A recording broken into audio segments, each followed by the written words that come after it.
جناب قربانی کتنے دن ہے؟ جناب قربانی کتنے دن ہے؟ اب ایمانداری سے بتائیے، یہ بھی بر صغیر پاک و ہند کا مسئلہ ہے، عرب کا مسئلہ نہیں ہے۔ وَاذْكُرُوا اللَّهَ فِي أَيَّامٍ مَّعْدُودَاتٍ فَمَن تَعَجَّلَ فِي يَوْمَيْنِ فَلَا إِثْمَ عَلَيْهِ۔ آپ صرف قرآن کی ایک آیت یہ یاد کر لیں، آپ مجھے بتائیں یہاں پہ ایام معدودات کا جو ذکر ہے، ایام کتنے دن کے لیے ہوتا ہے عربی میں؟ یوم ایک دن کے لیے، یومین 2 دن کے لیے، اور ایام 3 دن کم از کم کے لیے۔ اب اگر ایام معدودات میں یوم نہر کو شامل کریں، آپ نے یہ بات سمجھنی ہے، بڑی آسان ہے، اللہ کرے آپ کو سمجھ آ جائے۔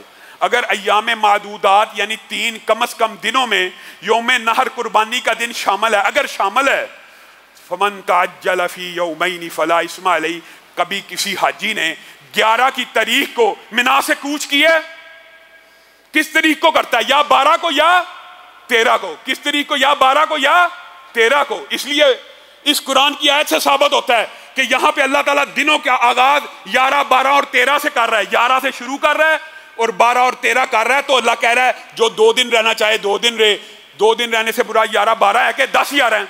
کیا آج تک کسی حاجی نے 10 اور 11 کو 2 گن کے قرآن کی شکایت کے مطابق منا سے ٹریول کیا ہے؟ نہیں کرتا، اجماع امت ہے۔ تو یہ خامخواہ تعصب ہے، خامخواہ کا تعصب۔ ایام معدودات کم از کم 3 دن، اور پھر ان 3 دنوں کے اندر کرنا کیا ہے؟ اللہ کا نام یہاں پہ یہ کہہ سکتے ہیں، یہ تو جی آپ نے آیت پڑھی ہے وَاذْكُرُوا اللَّهَ، اللہ کا ذکر کرو۔ ذکر تو ان ایام میں ہو سکتا ہے۔ اللہ تعالیٰ نے دوسری جگہ پہ وَيَذْكُرُوا اسْمَ اللَّهِ کہہ کے کس کے اوپر؟ فی ایام معلومات علی ما رزقہم من بہیمۃ الانعام، کیا کہ بات واضح کر دی کہ ان دنوں کے اندر جانوروں کی گردنوں کے اوپر اللہ کا ذکر کرو۔ اس سے مراد وہ عام ذکر نہیں ہے، بلکہ جب جانور کے گردن کے اوپر چھری کو چلاؤ تب کہو بسم اللہ اللہ اکبر انی وجہت وجہی للذی فطر السماوات والارض حنیفا۔ یہ ابراہیم کی دعا پڑھنی ہے۔